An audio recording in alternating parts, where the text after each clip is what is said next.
You're watching the John Wood Jr. Show. I'm your host, John Wood Jr.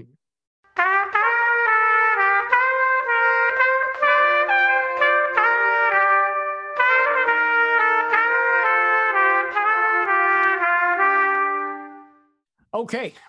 All right, now I'm very excited about this conversation, folks. This is the very first panel episode of the John Wood Jr. Show. I am joined by a few of my Twitter buddies, few of my Twitter bros, and I'll go down the list really quick, introducing them. I am joined first by Mr. Will Fullwood, also known as Contraband, and I believe host of the Contraband podcast. Am I right about that? Will, tell the folks what's up. Tell them who you are. Yeah, that's right. It's actually the Contraband Wagon is the name of the show. It's actually a Twitch show where I have live conversations with people on race.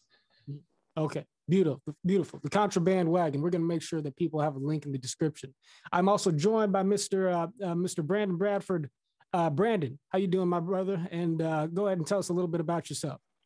I live a blessed life, and I'm excellent, man. I'm a renewable energy professional in development.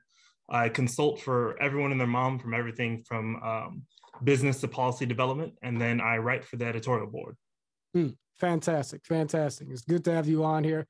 Last but not least, he will appear as a dark square on your screen, but I guarantee you, folks, he is indeed real. And folks who are OGs on my Twitter account, people who follow me will likely be familiar with him. Dr. Mansa-Kata. That is the alias. The true identity is classified. Nevertheless, we are glad to have both his voice and his mind on the John Wood Jr. Show today. Mansa, anything else you want to say about yourself by way of introduction, brother? Nope, you covered most of it. I'm in tech. Big data is my area, but most people who know me online know me about from chess, dad jokes, and politics. Okay, there you go. Well, that's not a bad combination at all. Actually, you guys should follow Mansa on Twitter just for the dad jokes. I should let me just make that plug right now. But gentlemen, thank you so much for joining. Also, quick shout out to Rod Graham. Rod Graham, professor at I believe Old Dominion University, friend of Braver Angels, was supposed to be joining us today. Last minute dropout, but that's okay. We'll get Rod back on the mic soon. In the meantime, it's great to be on here with you gentlemen. And so, all right, y'all. I've been looking forward to this conversation because I've enjoyed the Twitter back and forth that the four of us have had over the course of, I don't know how many months, or Mansa, in your case, I think I've probably been, looking at your commentary over the course of the last year or two. I think I feel like it's been a little while with you and I.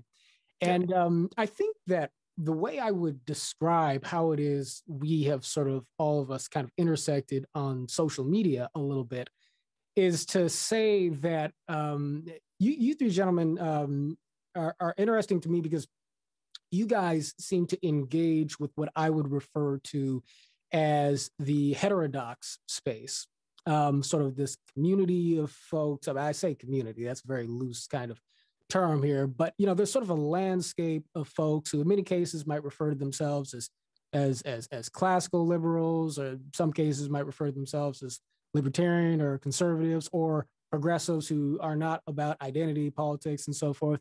And many of these folks are white. Some of them are black and other ethnicities and identities and so forth. Some are LGBT, so on and so forth. But in this heterodox space, there is this prizing of conversations across intellectual divides. But I see you guys oftentimes sort of challenging the suppositions that go into that culture by, in different ways, I think, sort of pointing out that as much as this sort of space of folks wants to say that they're centering their intellectual enterprises on objectivity and, just sort of reason, undiluted by identity, undiluted by ideological prejudice, I think you guys feel like that is not necessarily a fully self-aware understanding of the character of the space, and that part of the issue there is kind of the embrace of a color blindness that can miss out on a lot of what is important in being cognizant of the implications of individual identity. I may be putting words in y'all mouth a little bit, so I do want to give you guys the opportunity to sort of clarify your own point of view here. But Do you guys have opinions on what I'm describing here, this kind of heterodox space that some people have called it the intellectual dark web or associated it with that past? You guys definitely talk a little bit in that space and criticize it from what I can see, and not in a negative fashion necessarily, but what do y'all say to that? And whoever wants to jump on that first can go right ahead. Who wants to go first? Okay, I'll start then. I think the first thing I would point out with the color blindness thing, I would say the vast majority of people who say that's their ideology or their belief system, I don't buy it. And I think a lot of the ones you're mentioning, the ones who sort of portray themselves as, you know, objective and neutral and colorblind, it's very apparent how much even the ideas of race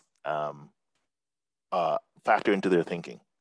I think that the weird thing for me is they generally just don't see it, but a lot of other people can very obviously see it. And sometimes I just try to hope to get them to see sometimes that, you know, it's their perspective coming from it and their belief that their perspective is neutral. In itself often has its own history in that space, right? And sometimes I don't know, I find colorblindness is often a way to dismiss actual concerns, but it's itself its own historical tradition. Right? Yeah. Okay. Gotcha. Brandon, Will, does that resonate with you guys? Is there anything you guys want to add to or subtract from that from Mance's statement here? Yeah, I'll jump on that. There's a couple of notes, and often it's the I don't believe in identity politics when quite literally all politics are identity politics. It's just how you're framing and what identities you're focusing your politics on that you think it's important when it's focused on you, and you think it's natural and normal when it's focused on you. But when it isolates groups that you're not a part of, it's identity politics all of a sudden, or isolates problems that may showcase where a group that you're a part of gets an unfair advantage. All of a sudden, it's identity politics. That and everyone who preaches about colorblindness that I know, in their after probably either 1 to 1,000 questions, you find out they've got their own hierarchical pyramid that they have of what the world looks like or should be in their head, and that they think is the natural order of the world. And you find out that they're working from some base assumptions that are generally fairly bigoted. If you, for lack of a better word, they're pretty some fundamental assumptions of like, this happens this way and this happens this way. And on a broader scale, these people think this way, these people do this. And it's worse than being all the way on the scale of like, as stereotypically wild progressive as you can get. Because they're not even aware of the world they're building or the world they're feeding. Okay. Gotcha. Okay. And Will, do you want to jump on that point? Or is there anything you want to say on that subject? Yeah. So first of all, I just want to say that I totally agree with what Brandon just said. He's basically just describing delusion. And I agree with that. But yeah, as far as me kind of interjecting myself into that space that you were describing, you know, that was never really my intention. Wasn't really to kind of hover and stay there, but I have found myself continuing to investigate because it's fascinating. You know, I mean, if you think about what Brandon was just describing, it's that is a fascinating phenomenon. So for me, I kind of just like have been investigating it in different ways. And that's probably a lot of the conflict that you saw me getting into in that space. But for me, my goal ultimately is to try to get people to have more productive conversations about race. You know, I think that most of the conversations that we're having, even now, with the heightened sense of kind of a racial reckoning happening in the United States and abroad, I think that a lot of the conversations we're having are still not getting to the root of the issue. And that's what I try to do on my show, The Contraband Wagon. And I do that by talking about the intersection of race and different contexts like housing and healthcare and education and tech. And I try to talk to people who are professionals in the fields who have a unique perspective given their position and who can really speak on these issues in a way that you really don't hear in any mainstream media, and mostly not even in independent media either. So I just wanted to kind of fill that space with that. And that's kind of what led me onto Twitter. Just finding people to speak to, finding guests to be on the show and to have these conversations and just spreading that message. You wanted to have better conversations about race, Will, and in an effort to do that, you went to Twitter. Some people would look at that as a bit counterintuitive, but I understand, I understand exactly what you're saying, and I applaud the motivation. I had something I wanted to say, but Brandon, I saw you going to jump in. What's on your mind? I wanted to note how he said, I didn't either seek out these spaces, but it seemed like locally, pre-Twitter, a lot of my friends who believe themselves thoughtful, believe themselves pretty brilliant, believe themselves objective, were really, really surprised because they figured we were on the same lines because we were either at the same place or doing well career-wise. I hit a lot of their mental checks for a person that should think some certain sort of way. Were really surprised about my comments on race and infrastructure and wealth and housing and larger problems and military recruitment and like all of that. And I found those people kind of gravitating to me to have deeper conversations that they, for lack of a better word, didn't want to ask something dumb publicly and then get rolled on by their Black friends who thought they should know better. So I got in a lot of like one-on-one individual conversations or DM slides. And then similarly, people that would follow Rod would jump into my mentions to ask me questions or jump into my DMs to ask me questions to like, hey, look, I don't understand this and I believe this differently. And I think there are a significant amount of people who genuinely want better, who genuinely just have a fundamental basis of information that is either misconstrued or incorrect about how society was built or how society works. Or yeah, and so like you can get them to like, oh, okay, I understand why people would react that way. I understand why people are angry about it if you can talk them through and get down to their base assumptions. However, that is difficult the larger and the more, I think, isolated the internet becomes between thought leaders who just have a vertical of feeding information, but like, these are my professionals, but it's 6 people who are saying the same thing in 7 different ways that just feed them well. Sure.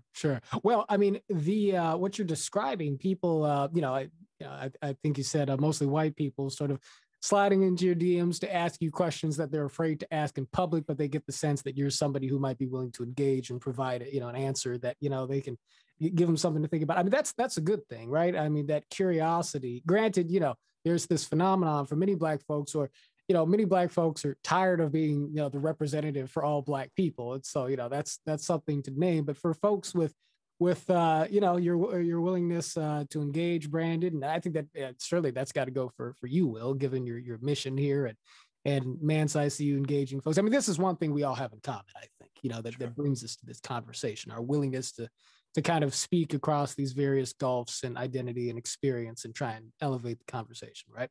I do want to take it back a step here, though, on this subject of identity and objectivity. I've been, at this point, I would say a marginally visible figure in this heterodox landscape, but, for a little while now. And, I find myself a little bit torn, just to be honest with you guys, because on the one hand, I think I very much see and sympathize with where I see, you gentlemen coming from in many respects, and how I understand sort of generally the thrust of your positions, and obviously there are going to be differences, between the 3 of you, is to say that, politics is identity politics, that identity is an inevitability, that it has implications for how we see the world, how we advocate, and so forth, kind of what we assume to be culturally normative in the context of politics and society. Therefore, it is naive for any of us to think that we exist outside of that essential kind of construct of social reality. Am I basically on target? Does anybody want to push back on anything I said there? I feel like there's a lot that could come before that. Therefore, Mm-hmm. you know what I mean? Like, the fact of the matter is, like, there's a historical legacy of dehumanization in the United States and across the world in regards to Black people. You know, we're just now starting to talk about the importance of mental health. I mean, I just think it's foolish not to make a connection between what's happening now and the long history that is laid out before us of dehumanization of Black people. Right. It just, to me, it's just callous. Understood. Okay, so let's plant a flag on that really quick. The other side of the coin that I was going to put forward is the fact that, at least for me, you know, on the one hand, I do feel as if identity is something that matters, right? And that there is a way in which, you know, our kind of where we are positioned, how we sort of come into the world and show up in the world in terms of, you know, not just race, but potentially, you know, the sort of intersection of race and class and the particulars of how we are raised ideologically and philosophically and so on and so forth. All of this has implications for how we see the world, how we look at politics, so on and so forth.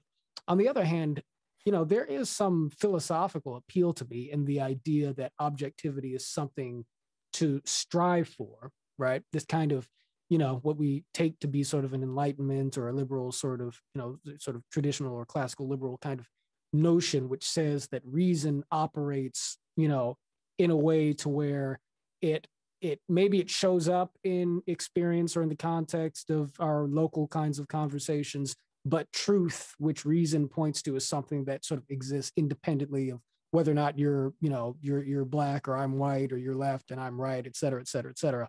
And that we should always be trying to transcend the identity categories in order to get to that place to where we're operating, you know, as close to the objective truth as possible. And for a lot of people, that's kind of what the Enlightenment project sort of is. And so I want to know if you guys see any value or have any sympathy for the appeal of that as a philosophical notion. And Mansa, you've been quiet for a second, so I might tag you here, but I'd love to hear from all three of you on that. And then I want to pivot towards the things that Will is pointing us towards specifically. But Mansa, do you want to respond to that? Yeah, so personally, I don't see how socially objectivity is possible. Okay. Every single individual has gone through their experience. They have been exposed to different things, different data, different numbers, and their perspective coming at this is what informs how they interpret that social environment they're in. As another individual will see the exact same things, but because they're looking at it from a different perspective, they interpret it differently. It's how you and I might see the same facts about the world, and you come out, you're being a conservative, and I come out not a conservative, or some guys come out, you know, some people come out progressive or whatnot, but we're all still seeing the same world, just from different perspectives. So I think usually for me, maybe it's the science side, but when I'm thinking of objectivity, as far as that could play in that area, it's when you're outside of the social. Like I could look at, you know, here's a number and the number says 65, and I could say, is it saying 65? Objectively, we could both agree it's saying 65. If we're saying, you know, does racism, you know, make people sad? Let's just do something silly, right? Okay. Somebody could see the exact same facts and say, no, you should be fine. And another person could say, it's traumatizing, it's dehumanizing, but it's the exact same facts. Which one of those two people are objective? And how do you even determine what's subjective? And whoever gets to determine what's objective in that context, you are now privileging their position. Their subjective position, you're now saying is objective, which is sort of how we've gotten to a lot of these conversations where a lot of the people who say they're objective, say they're neutral, What they're not recognizing is they've decided to privilege a certain subjective perspective and devalue a different subjective perspective. Yes. Okay. Understood. Will, Brandon, anything you guys want to say on that point? If I may, you may. I think a lot of the Enlightenment work comes without looking at history and the work.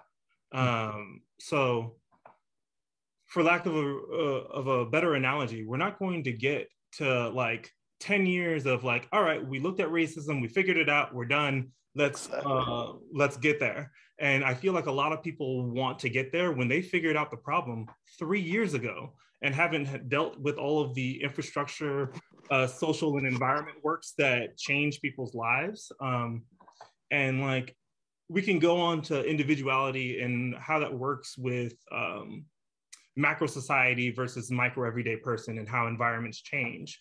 But in general, like if we're looking at Enlightenment work, Enlightenment without growth and reason in general operates within the environment and the narratives it's built with.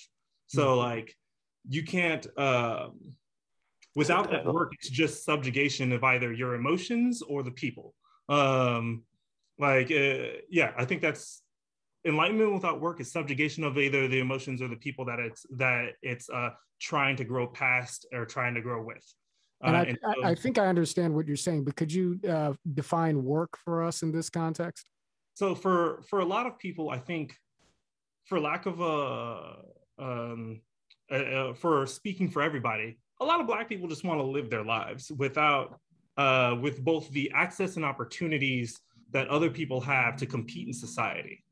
And if we have a system that's set up educationally, financially, and historically, that doesn't allow the equal access and opportunities to do the same things, the work is changing that system to make that access a little bit more equal, make those problems a little bit more equal. I've always said no one's trying to bring less kids for less opportunities for rich kids. We want more opportunities for poor kids. And we can get on the longer conversations about fundamental IQ and fundamental work ethics for culture. But all of those things, when you get down to the details and the culture and the grit of it, is the probability of kids succeeding when you provide them with fewer resources and fewer opportunities and higher stresses is lower, no matter the race. And so we shouldn't be real surprised when kids who have generations of doing that have lower probabilities of success getting out of their economic zones.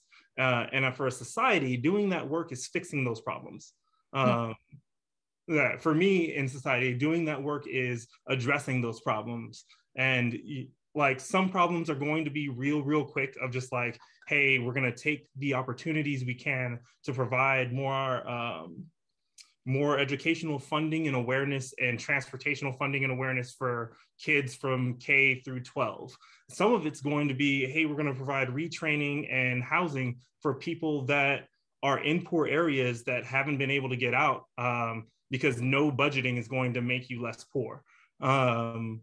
Like that work is comprehensive, and it's not, I think, a single step thing. But and I think I take you as saying that work has to unfold in a context to where we are acknowledging of the particular sort of history that tracks that and its relationship to identity, rather than sort of flattening everything into this sort of way of saying, okay, we need to take all of these statistics through kind of, sort of laundered through a colorblind sort of prism where we don't acknowledge that context and everything. We look at everything as if race had nothing to do with it, more or less, because we're trying to be objective when really that is in and of itself, as per Mansa, kind of a subjective imposition on the analysis. Does that 100%.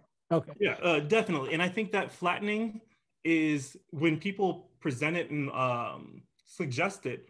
Okay, then let's take all the money you made off of both wealth assets, access to jobs that other people couldn't have, property that other people couldn't buy. Let's flatten all of it. Like, if you really think it's a meritocracy, give away all of your legacy money. Like, and start your kids from scratch, start your family from scratch. Like, the idea of that is ridiculous, but it's only ridiculous because they don't impose that on themselves and their society. They only impose it on people that are like, hey, my grandfather couldn't take care of the GI Bill or get a job as a union worker because they didn't allow Black people in the union. Those wages over 15 years mean something. He couldn't buy a house, and that meant something. That's why you have more money, and that's why your kids have more money. Like, those things compound. Indeed. I want to bring Will in here because I know that Will has got some things to say on this particular subject. Will, add to our conversation here in terms of the importance of being cognizant of history in the context of talking about the sort of material disparities that we see along racial lines and so forth. And if you want to tie that in any way to, the point on identity versus objectivity and so forth, feel free to do so. But I do want to speak on the objectivity point first, because okay, please, by all means. First of all, I'm a mathematics teacher. That's my day job. And what that description of objectivity that you gave, I that is foreign to me as in terms of meaning what I believe objective means, what the objective truth that I think that you're talking about, right? Like this kind of truth that exists outside of any individual's thinking or caring about it, right? Like, I mean, you tried to say that, but like, I would go even farther than you went in describing that it exists outside of like all of humanity, right? Like we all have a connection to the absolute truth, but like we all should be seeking to get closer to that. I think that's kind of what you were saying, right? Oh yeah, absolutely. Right. So, I mean, I definitely agree with that idea, right? But the question is what's going on working toward that goal? Is that what we're trying to do here? And that is so obviously not the case that I can't give any kind of argument that way any credence personally. You would have to ignore so much in order to believe that. So much of what we already know about history, about what we know about social control and psychological control that has been utilized in the race context throughout history, and physical violence as well. Yeah. So take us there. Take us to what it is folks are missing. And, we're kind of speaking here in the context of this sort of heterodox kind of community that we've all engaged with in various ways. But take us to the core of the analysis, Will. What is it that people are missing that makes them so misguided in the way in which they characterize their discussing, race and reform in terms that they understand to be just sort of objective and enlightenment based? And so I don't think that people are missing anything. People have made a choice, right, to be willfully ignorant. That is what I believe for a lot of people, that they have made a willful choice to be ignorant of that history. They have decided already, pre-decided, that whatever data comes their way, whatever information comes their way, however that information and data was gathered, it doesn't matter. If it goes against the idea that, enlightenment values, the objective truth, whatever, this order, it's already ingrained inside their minds that it's the right thing. And, when I have conversations with people who believe in it, it doesn't really matter what you say. It doesn't really matter what argument you make. It doesn't matter what numbers you pull up. It doesn't matter. It literally doesn't matter. And I have drilled down with people, right? Like step by step, taking the time, trying to understand where is the conflict, right? Where does the conflict arise?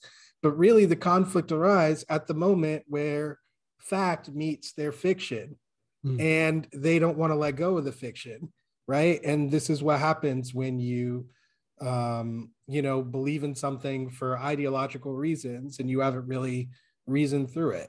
Can you give us an illustrative example of this, where you sort of have a subject where it sounds like you're saying that you can put forward, Will Fullwood can put down sort of a set of statistical or empirical claims that I take it would be verifiable and so forth, and people just utterly resist the chain of logic sort of all the way down. That's kind of what I hear you saying. I'll give you a recent example. So I had a recent guest on my show.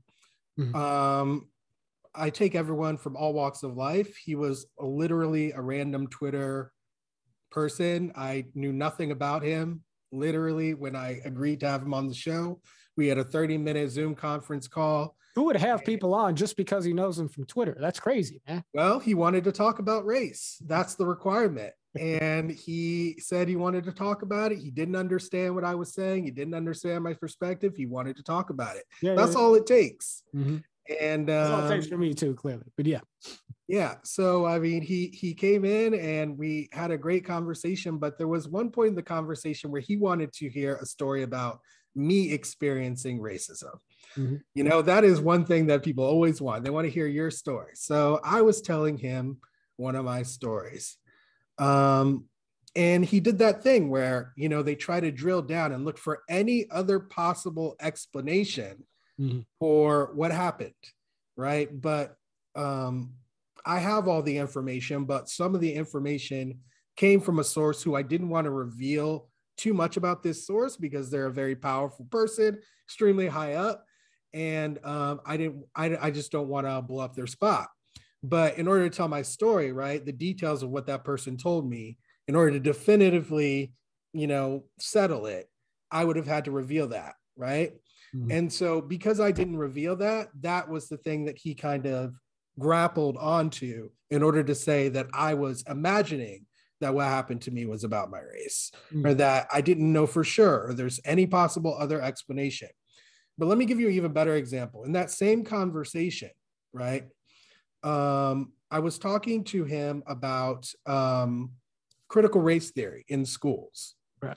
And he was talking about some Virginia school, I believe, who had gotten rid of math courses based on critical race theory or something. And we read an article together. Actually, I read it out loud to him. And it gave all of the facts of the case, the facts that he didn't know. He only saw, you know, a little bit of the story here or there. And those facts gave data. And the data that it gave showed that the change in the admissions of the racial makeup of the students that they were claiming happened because of critical race theory had happened in years past as well, when the criteria for admission hadn't changed. And his argument back to me was that he didn't believe that that data was real. So like, it's always going to be something, right? Like there's never like a point where it's like, oh, like, look at that, I didn't realize that. Or like, hey, like this is something new, you know? It's always like just staunch opposition. Right. Well, I've got something to say to that, but Brandon, I see your hand up. And if I may, real quick, John, I think there's in that enlightenment objective space, there's people like you who do their best to listen and talk through, but there's a lot of people who have fundamental beliefs and like moderate level vocabulary words, and then attach themselves to it with any identity that has enlightenment objective space with it, and then just use it to justify any other base bigoted thoughts. And so sometimes I feel like in my interactions with you a lot, especially on Twitter, or people that we interact together with on Twitter, there are people that I would not put in the same hemisphere as you, but they would label themselves as eye to eye with you. I guess it's case by case, isn't it? But yeah, a lot of the claims to, you know, the Enlightenment values, whichever ones people choose to highlight, are used more as an aesthetic or rhetorical argument rather than, you know, any sort of actual adherence to those principles. Like the people who will tell you, you know, don't use emotions, or the facts over feelings people, right? The ones who will be telling you something that's absolutely not factual. And then when you tell them it's not factual, they're saying, well, wow, you seem really emotional about this, but you know, you're wrong because you're emotional. But sometimes it's funny because the things that they're talking about is something that should make somebody upset. It's pretty ridiculous, but it's ridiculous and it's wrong, right? But you pointing out to them that it's wrong, and you know, you throwing numbers or data at them, it doesn't matter, right? They're still seeing like your perspective is coming at this from an emotion, and therefore I get to dismiss you simply because I've invoked the word emotion and facts in my case, right? So that's why I say a lot of these things these claims to objectivity or neutrality or whatnot, they really are simply an aesthetic, right? No one wants to go into a conversation saying I'm the one arguing feelings over facts, right? But that's what a lot of this comes down to. Yeah, understood. I think that there is, well, okay. So let me say this. You guys may be familiar with the work of Jonathan Haidt, social psychologist, author of The Righteous Mind, among other things. But Jonathan Haidt, he has this premise which basically says that and Haidt is somebody who's certainly very much a luminary within the heterodox. Well, he's the founder of the Heterodox Academy for one, and so that gives folks a sense of Jonathan's orientation. By the way, I know Jonathan. He's on the board of directors at Braver Angels and someone I consider a friend. Jonathan has in The Righteous Mind an illustration of the way the mind works, which makes the case that reason for reason's sake is essentially an illusion. He's got this metaphor of the elephant and the rider, with the rider being this small man on top of this big elephant. The rider is basically human reason, human rationality, right? We assume that the rider is determining the direction of the elephant, when really it's very much the other way around. It's the small thing that sits on this huge body of moral intuition and emotional instinct and so forth. And really everything the rider does is to justify the direction that the elephant wants to go anyway. And so the idea here is that our reason is, like I guess David Hume said, reason is the servant of the passions, ultimately. Now, we could have a conversation about whether or not a person can break out of that. But I do think that that is sort of fundamentally true, that even for folks who rhetorically kind of uphold reason as sort of their guiding light, that we can oftentimes have a very emotional way of doing this because we are emotionally tied to a certain ideology and a certain kind of political or social worldview.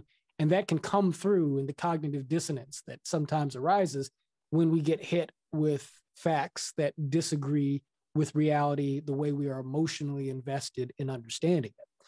What I would simply suggest is that I do think that that is kind of broadly speaking a part of the human condition, right? And so I do think that this is something that people in general are prone to, and that maybe we have to discipline ourselves against. And so I'd be curious to ask you guys, do you guys ever detect this instinct anywhere else in the political landscape? Do you think it's a more acute problem in heterodox circles or in one circle than it is in another circle? And do you fight against it in yourselves? Do you guys ever find yourself or suspect that you yourselves might be emotionally invested in a certain perspective that you then have to sort of challenge yourself on and say, wait a second, am I acting or am I looking at things in alignment with the facts or in alignment with whatever it is, the data or your reason otherwise might lead you to think? And so, Will, I'll throw that one to you. I mean, absolutely. To answer the last point, you've got to challenge yourself. You've got to check yourself before you wreck yourself. You know what I mean? That's right. And so, yeah, absolutely. It's just part of being a responsible person, I think, and a decent human is to be a little bit introspective, right? You have to look inside yourself and kind of see who you are, right? That's kind of like part of your identity is when you introspect and you think about, all the things that you've done, all your experiences, all the thoughts that you've had, all the people you've met, all the experience, all the things you've learned over time, and, all those things are what make you up, and you get to kind of process all that, right? And then make decisions about yourself. Or you can ignore it, right? You can choose. And a lot of people choose to ignore it because they don't like what they see and they think that they can never change. You'd be surprised, like a lot of people, the people that we're talking about who hold these kind of Enlightenment values in high regard, I've gotten quite a lot of them to put in writing that they don't really like themselves, right? Mm-hmm. And I think that is kind of at the root of a lot of it, like a lot of people. How do you mean saying that they don't like themselves? What? I mean, exactly that. I mean, as crystal clear as that could be, right? Like that, the person who they are they don't like it. They feel that they're a failure, that they are worthless, that nobody, that they're not worth anything. Interesting. Yeah. You find it a lot in teaching as well, in students. Students have feelings of worthlessness. It's my second day of classes, and I spent time with 4 different students today talking to them about their worth, basically, and their ability to complete the course on day 2. So, it has a huge impact on life in a lot of different contexts. Gotcha. Thank you for that, Will. I see Mansa has raised his Zoom hand. Mansa, go ahead and jump in on this point. Yeah, so I think I agree with Will. This is something that happens a lot. I would frame it differently. I wouldn't frame it as, people pausing to themselves and saying, "Oh, wait, I'm attached to emotion and I'm not attached to reason." I don't think anyone approaches life that way. Even the people who use, this stuff as aesthetic, I don't think they actually approach life that way. Everyone believes they're looking at reality, looking at the data, looking at the facts that they've seen. And what you want to encounter are people who can look at this new facts, including new perspectives from others, and reevaluate and adjust one way or the other. That adjustment could be, that adjustment could actually be making you more firm in your position. That's fine. Or it could make you reevaluate your position. Generally speaking, when I talk to people, that's actually one of the things I look for the most. And there are, in my job, there are cues that tell me whether the right reaction that I'm expecting is happening.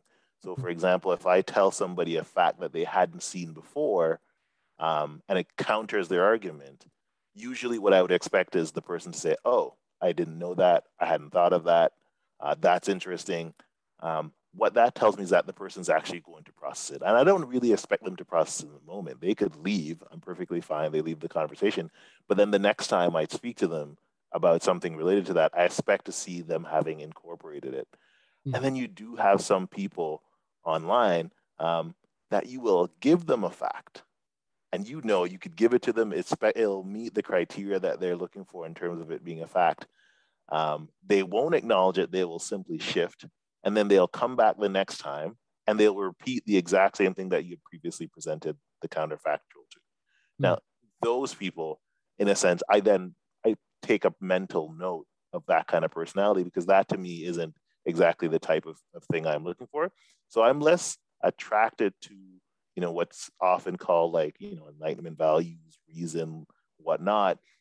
And I'm more attracted to intellectual honesty, that ability to make it known that you are adjusting, right? Not that I will never call someone and say you're reasoning from emotion. Actually, I do, but only as you're trolling or you're dunking or whatever, right? Generally speaking, I know that people are going to see new information and process it. And I want to talk to those people who I've seen a history of them being willing to process information.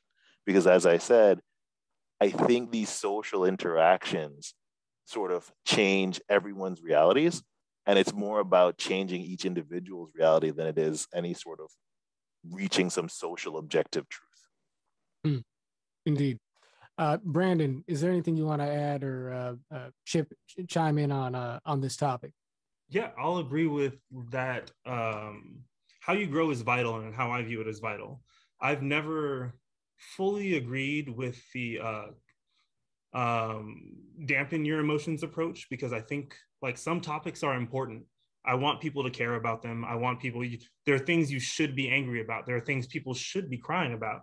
And I think sometimes in these larger conversations about society and people and the things that affect them on a daily basis, or affect their families on a daily basis, we flatten them down to numbers and don't realize that those are people and what they're going through. And so especially when people are interacting with folks that work in both, charity or housing or food spaces that have to interact with people that are struggling on a daily basis. And you'll see a lot of them advocating for larger policy, and the people that don't agree with the policy but like to comment on everything, telling them to be less emotional about something that affects people's lives that they see every day.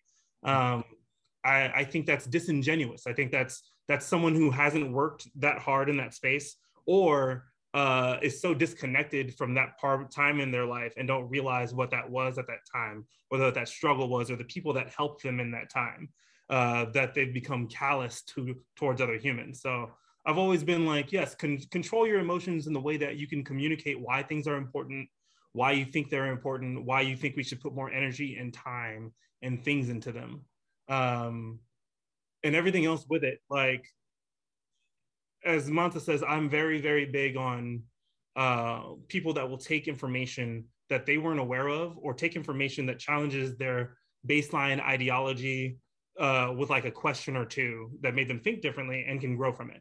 For lack of a better, again, topic, often it comes up in these spaces is like black on black crime is a low hanging fruit.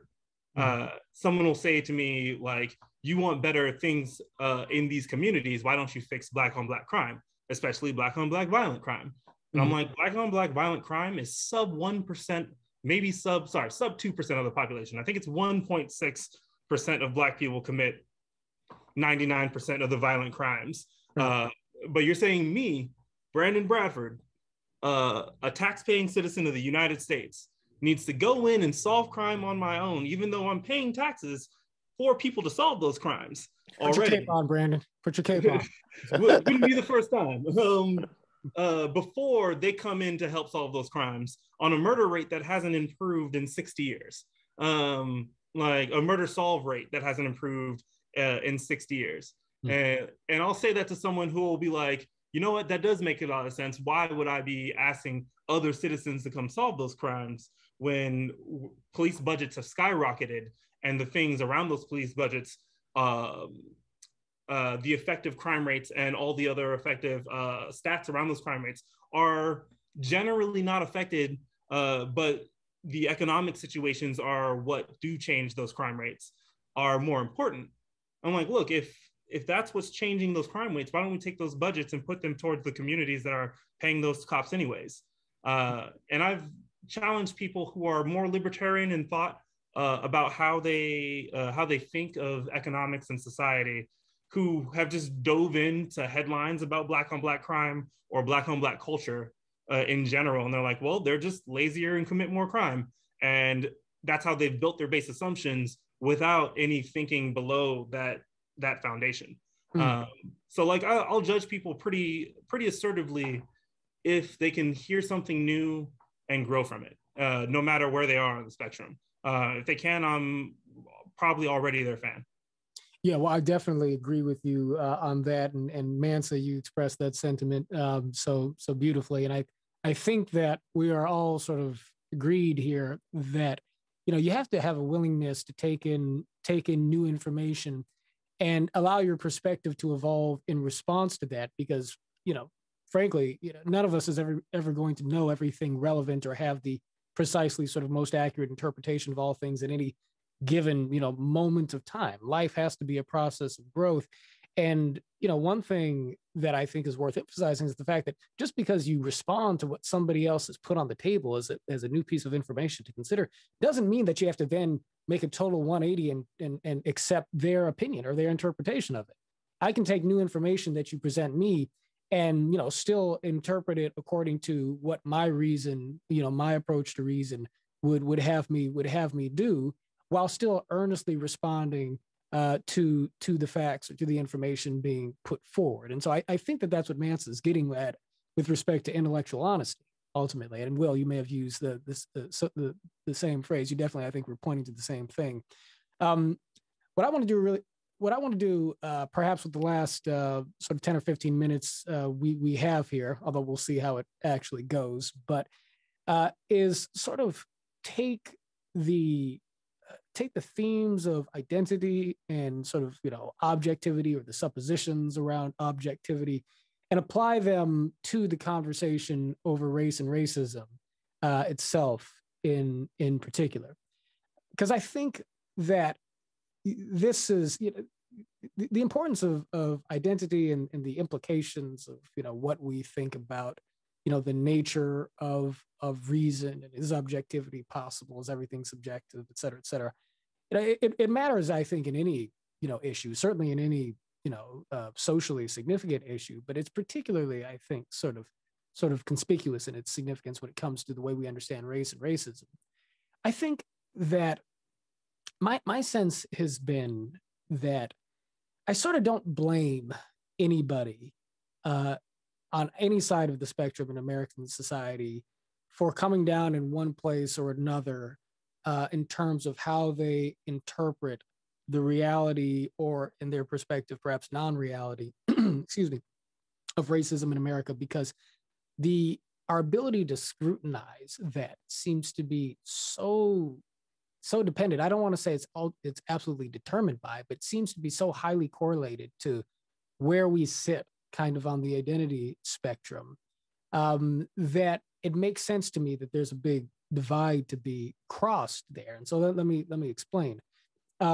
I think that if you are not just an African American, but that if you are a person who, in particular, has lived through a set of circumstances wherein you have, let's say you grow up in a certain inner city environment. Let's say you have a certain sort of experience in the public education system where that experience is one of lack of adequate service. You have a certain experience with law enforcement where you're dealing with a much more hostile culture of policing. You have an experience with the healthcare system where adequate healthcare is harder to come by. You have an experience with the private economy wherein it's harder to get hired out in the workplace for reasons tying into all of these other sorts of factors.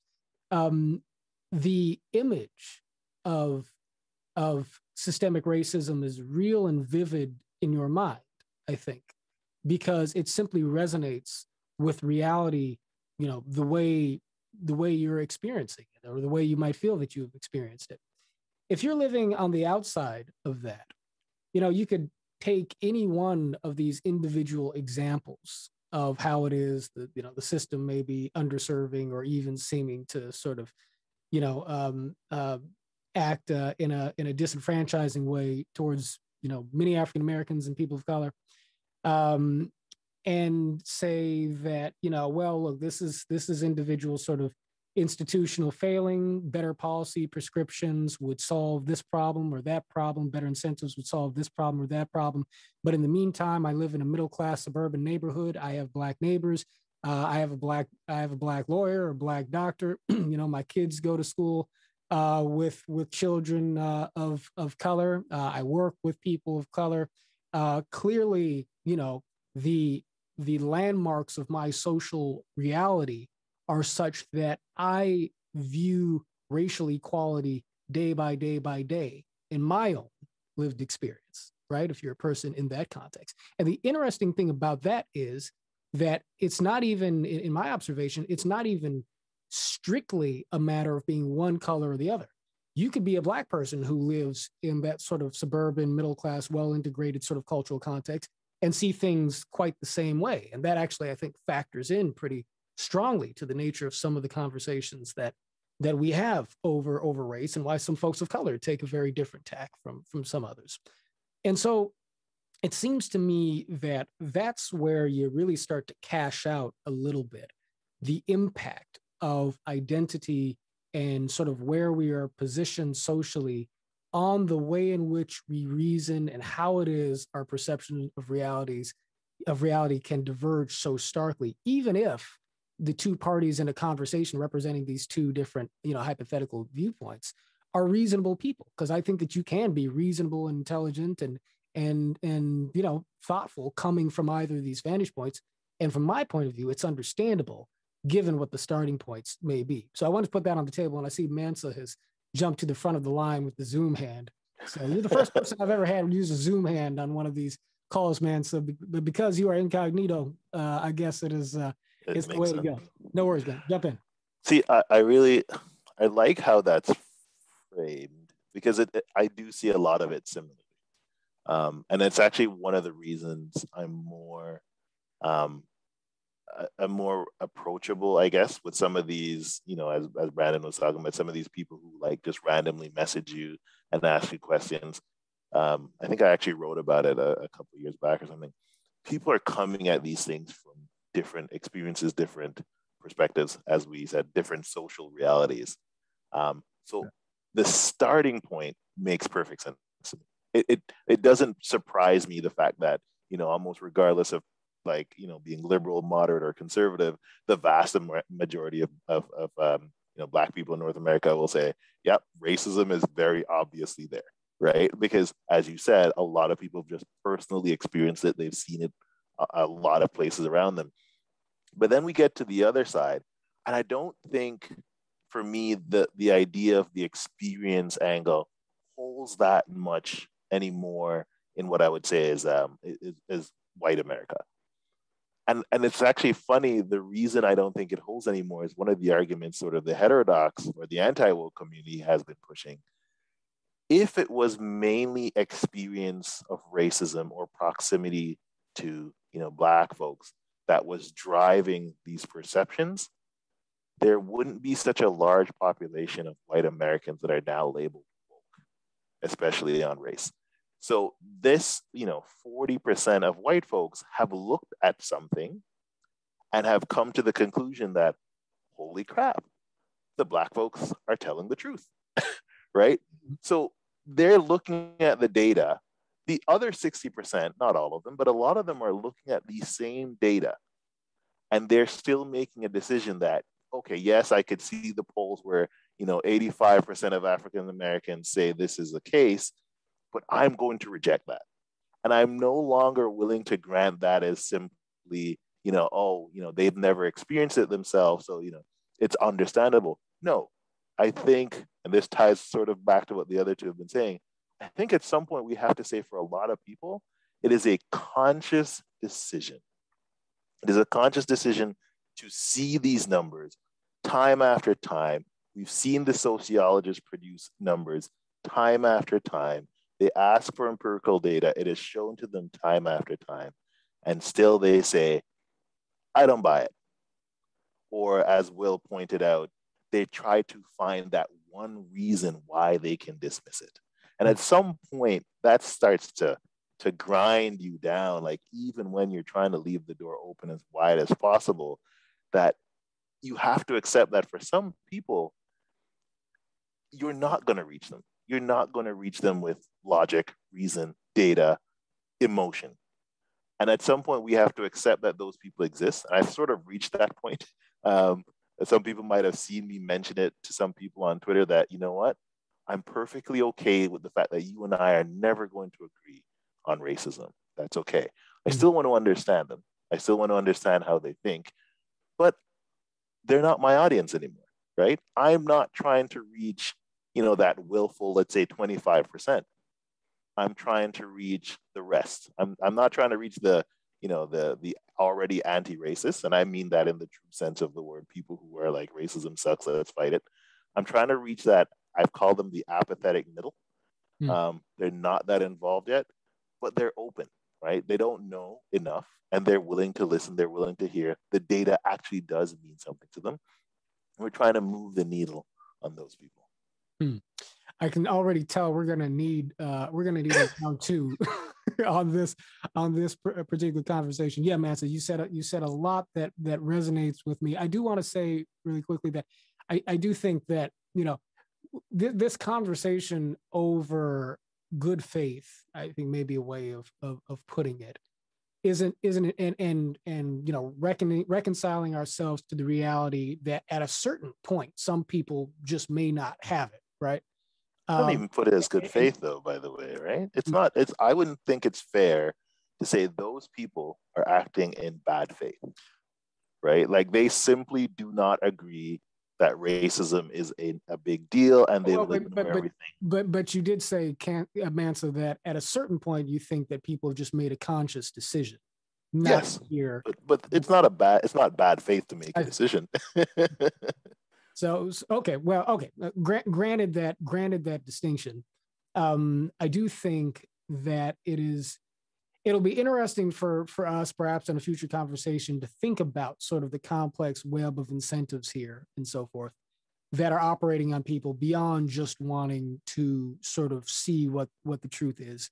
And part of that has to do with, I mean, we've got some people obviously who are making careers out of taking certain positions on certain issues. You've got certain people who aren't making money from it, but who want to experience a certain sort of social validation on the basis of where they come down on one issue or another.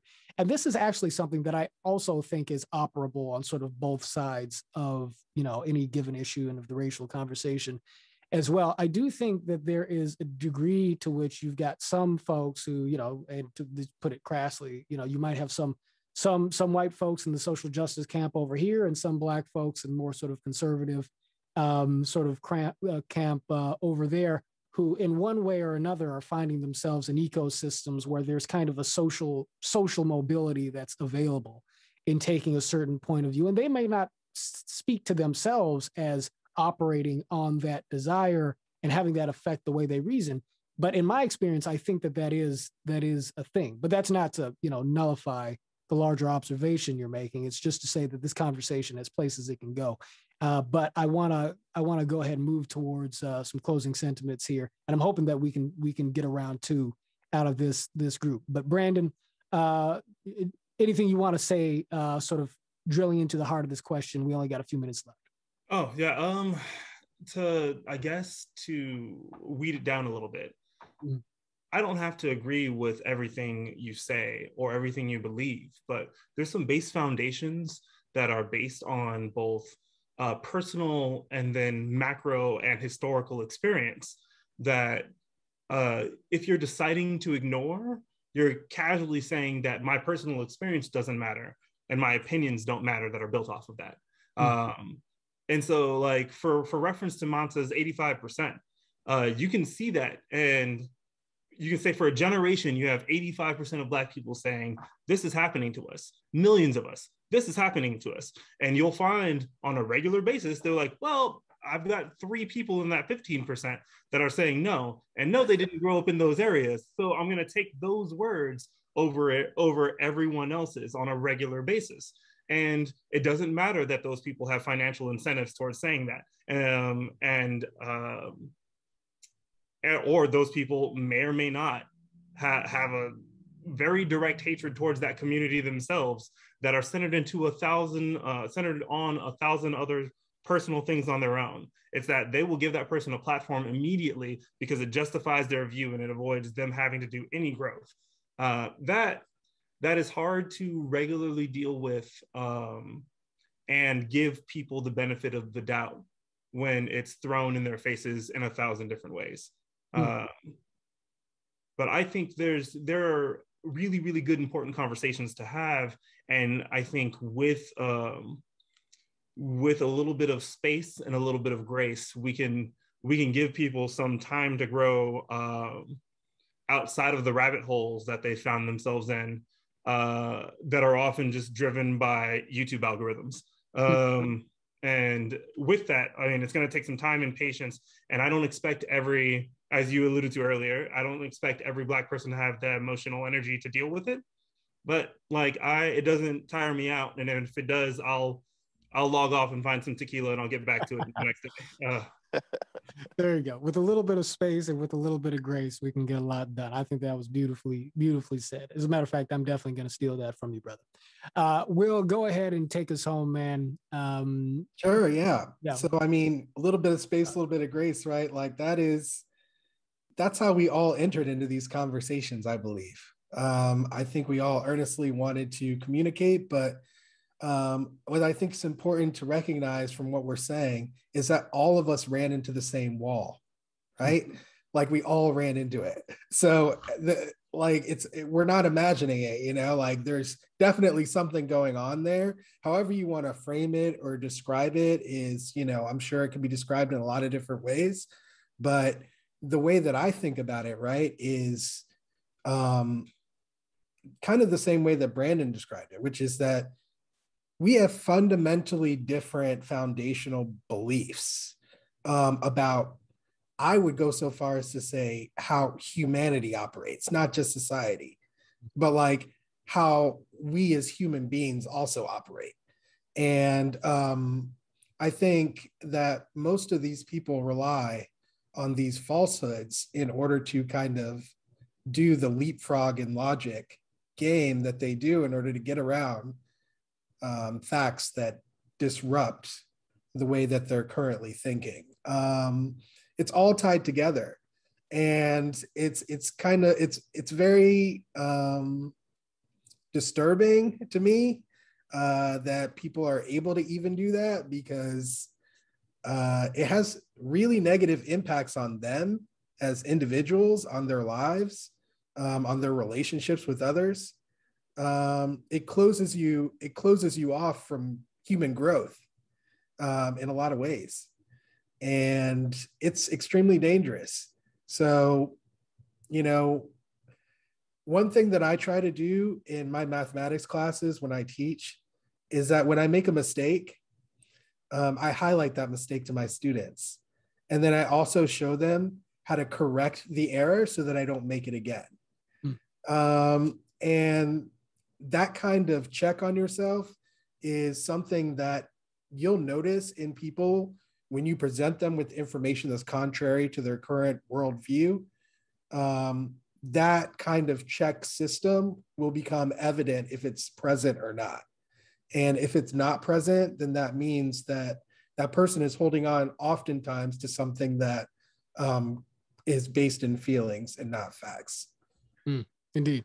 Folks, check yourself before you wreck yourself. And that is the takeaway from this podcast. And also that I think that there is opportunity to be had in being willing to have conversations across these tough lines. And of course, that's what we do at Braver Angels. And that's what I've dedicated myself to in my life is, as an exceedingly marginal sort of public intellectual and so forth. But we've got to be cognizant of the fact that there are walls, and walls are not easy to break down, regardless of the starting point that you're coming at it from. My hope is that in starting this conversation with the three of you gentlemen, that we'll be able to keep a dialogue going and perhaps bring other folks into it from across the different positions here that allows us to model some of the best approaches to these conversations and perhaps break a little bit of new ground in terms of some of the understandings we might be able to get to over the course of time. So you gentlemen will be hearing from me,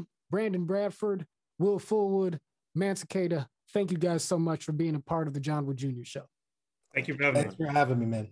Absolutely. Won't be the last time. And for folks who are paying attention, for folks who are monitoring and watching these conversations, for people who are interested in the work that it will take to set democracy on a course wherein we can honor the human dignity in everybody and preserve this great American experiment for the next generation and make it equitable for all, do me a favor and sign up and become a member of Braver Angels.